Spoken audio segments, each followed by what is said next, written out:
Capítulo 15. Profecía contra Moab. La ciudad moabita de Ar está arruinada, destruida en una noche. La ciudad moabita de Kir está arruinada, destruida en una noche. Acuden los de Dibón al templo, a sus altares paganos para llorar. Moab está gimiendo por Nebo y por Medeba. Rapadas están todas las cabezas y afeitadas todas las barbas. Todos deshechos en llanto van por las calles vestidos de luto. Gimen en los techos y en las plazas. Esbón y Elalé claman a gritos. Hasta Yaasa se escuchan sus clamores. Por eso gritan los valientes de Moab y flaquea su entereza. Mi corazón grita por Moab. Sus fugitivos huyen hasta Zoar, hasta Eglat Selisiyá. Suben llorando por la cuesta de Luit. Ante el desastre gritan desesperados por el camino de Jornayim. Se han secado las aguas de Nimrín, se ha marchitado la hierba, ya no hay vegetación, no ha quedado nada verde. Por eso se llevaron más allá del arroyo de los sauces las muchas riquezas que amasaron. Su grito desesperado va recorriendo la frontera de Moab. Llega su gemido hasta Eglayim y aún llega hasta Berelín. Llenas están de sangre las aguas de Dimón, y aún más plagas le añadiré. Enviaré un león contra los moabitas fugitivos y contra los que permanezcan en la tierra. Capítulo 16. Envíen corderos al gobernante del país, desde Selá por el desierto y hasta el monte de la hija de Sión. Las mujeres de Moab en los vados del Arnón parecen aves que espantadas abandonan el nido. Danos un consejo, toma una decisión. A plena luz del día extiende tu sombra como la noche. Esconde a los fugitivos, no traiciones a los refugiados. Deja que los fugitivos de Moab encuentren en ti un refugio. Protégelos del destructor. Cuando la opresión llegue a su fin y la destrucción se acabe, el agresor desaparecerá de la tierra, el trono se fundará en la lealtad, y un descendiente de David reinará sobre él con fidelidad. Será un juez celoso del derecho y ansioso de hacer justicia. Hemos sabido que Moab es extremadamente orgulloso. Hemos sabido de su soberbia, de su orgullo y arrogancia, de su charlatanería sin sentido. Por eso gimen los moabitas, todos ellos gimen por Moab. Lamentense, aflíjanse por las tortas de pasas de Kir-Jareset. Se han marchitado los campos de Esbón, lo mismo que las vides de Sibma. Los gobernantes de las naciones han pisoteado los viñedos más selectos, los que llegaban hasta Jazer y se extendían hacia el desierto. Sus sarmientos se extendían y llegaban hasta el mar. Por eso lloro como llora Jazer, por los viñedos de Sibma. Y a ustedes, ciudades de Esbón y de Elalé, las empapo con mis lágrimas. Se han acallado los gritos de alegría por tu fruto maduro y tus cosechas. Ya no hay en los huertos alegría ni regocijo. Nadie canta ni grita en los viñedos. Nadie pisa la uva en los lagares. Yo le puse fin al clamor en la vendimia. Por eso vibran mis entrañas por Moab, como las cuerdas de un arpa. Vibra todo mi ser por Kir-Jareset. Por más que acuda Moab a sus altares paganos, no logrará sino fatigarse. Cuando vaya a orar a su santuario, todo lo que haga será en vano. Esta es la palabra que el Señor pronunció en el pasado contra Moab. Pero ahora el Señor dice, dentro de 3 años, contados como los cuenta un jornalero, el esplendor de Moab y de toda su inmensa multitud será despreciado, y muy pocos y débiles serán sus sobrevivientes. Capítulo 17. Profecía contra Damasco.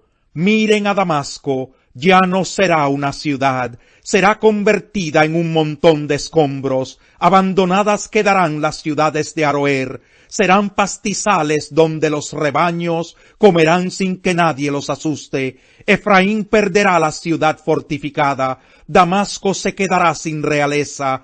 Los sobrevivientes de Aram y sus riquezas serán para los hijos de Israel, afirma el Señor Todopoderoso. En aquel día se debilitará la gloria de Jacob, y se consumirá la gordura de su cuerpo. Será como el segador que recoge la mies y cosecha el grano con su brazo. Será como cuando se recoge el grano en el valle de Rephaim. Pero quedarán algunos rebuscos, como cuando se sacude el olivo y 2 o 3 aceitunas se quedan en las ramas más altas, y tal vez 4 o 5 en todas las ramas del árbol. Lo afirma el Señor, el Dios de Israel. En aquel día buscará el hombre a su hacedor, fijará la mirada en el Santo de Israel. Ya no se fijará en los altares, que son obra de sus manos, ni volverá la mirada a las imágenes de Aserá, ni a los altares de incienso que sus dedos fabricaron. En aquel día las ciudades fortificadas que fueron abandonadas por causa de los israelitas serán como lugares abandonados que se convierten en bosques y matorrales. Todo será desolación, porque te olvidaste del Dios de tu salvación, no te acordaste de la roca de tu fortaleza. Por eso, aunque siembres las plantas más selectas y plantes vides importadas, aunque las hagas crecer el día que las plantes y las hagas florecer al día siguiente, en el día del dolor y de la enfermedad incurable, la cosecha se malogrará. Ay del rugido de muchas naciones, braman como brama el mar. Ay del clamor de los pueblos, su estruendo es como el de aguas caudalosas. Aunque esos pueblos braman como aguas encrespadas, huyen cuando él los reprende, arrastrados por el viento, como la paja de los cerros, como el polvo con el vendaval. Al atardecer, terror repentino, antes del amanecer ya no existen. Tal es el destino de quienes nos despojan, eso les espera a quienes nos saquean. Capítulo 18. Ay de la tierra de zumbantes langostas, más allá de los ríos de Cus, que por las aguas del río Nilo envía emisarios en barcas de papiro. Vayan veloces mensajeros a una nación de gente alta y lampiña, a un pueblo temido por doquier, a una nación agresiva y dominante, cuya tierra está surcada por ríos. Cuando sobre las montañas se alce el estandarte y suene la trompeta, fíjense habitantes del mundo, escuchen pobladores de la tierra.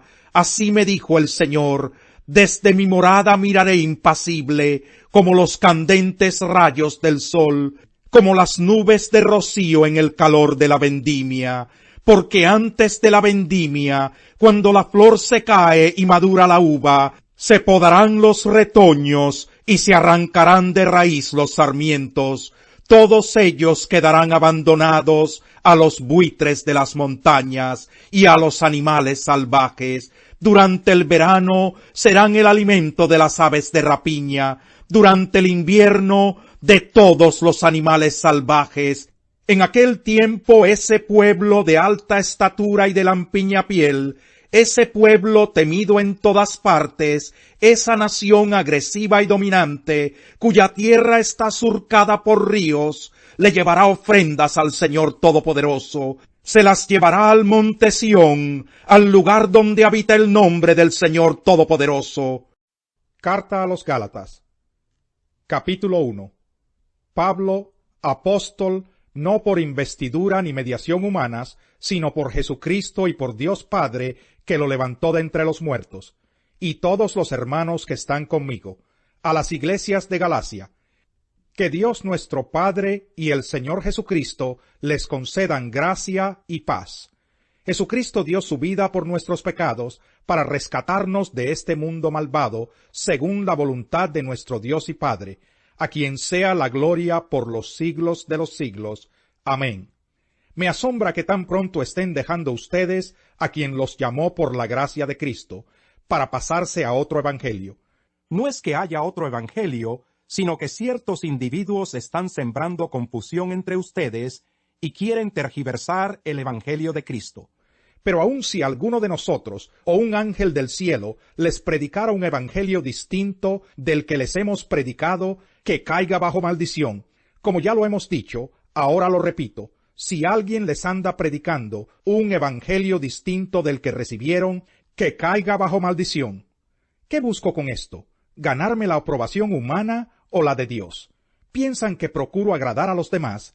Si yo buscara agradar a otros, no sería siervo de Cristo. Quiero que sepan, hermanos, que el evangelio que yo predico no es invención humana. No lo recibí ni lo aprendí de ningún ser humano, sino que me llegó por revelación de Jesucristo. Ustedes ya están enterados de mi conducta cuando pertenecía al judaísmo, de la furia con que perseguía a la Iglesia de Dios, tratando de destruirla. En la práctica del judaísmo yo aventajaba a muchos de mis contemporáneos en mi celo exagerado por las tradiciones de mis antepasados. Sin embargo, Dios me había apartado desde el vientre de mi madre y me llamó por su gracia. Cuando Él tuvo a bien revelarme a su Hijo, para que yo lo predicara entre los gentiles, no consulté con nadie. Tampoco subí a Jerusalén para ver a los que eran apóstoles antes que yo, sino que fui de inmediato a Arabia, de donde luego regresé a Damasco. Después de 3 años, subí a Jerusalén para visitar a Pedro, y me quedé con él 15 días. No vi a ningún otro de los apóstoles, solo vi a Jacobo, el hermano del Señor. Dios me es testigo que en esto que les escribo no miento. Más tarde fui a las regiones de Siria y Cilicia, pero en Judea las iglesias de Cristo no me conocían personalmente. Solo habían oído decir, el que antes nos perseguía, ahora predica la fe que procuraba destruir, y por causa mía glorificaban a Dios. Salmo 58. ¿Acaso ustedes gobernantes actúan con justicia y juzgan con rectitud a los seres humanos? Al contrario, con la mente traman injusticia, y la violencia de sus manos se desata en el país. Los malvados se pervierten desde que nacen, desde el vientre materno se desvían los mentirosos. Su veneno es como el de las serpientes, como el de una cobra que se hace la sorda para no escuchar la música del mago, del diestro en encantamientos. Rómpeles, oh Dios, los dientes, arráncales, Señor, los colmillos a esos leones, que se escurran como el agua entre los dedos, que se rompan sus flechas al tensar el arco, que se disuelvan como babosa rastrera, que no vean la luz cual si fueran abortivos, que sin darse cuenta ardan como espinos, que el viento los arrastre, estén verdes o secos. Se alegrará el justo al ver la venganza, al empapar sus pies en la sangre del impío. Dirá entonces la gente, ciertamente los justos son recompensados, ciertamente hay un Dios que juzga en la tierra. Aplica tu corazón a la disciplina y tus oídos al conocimiento.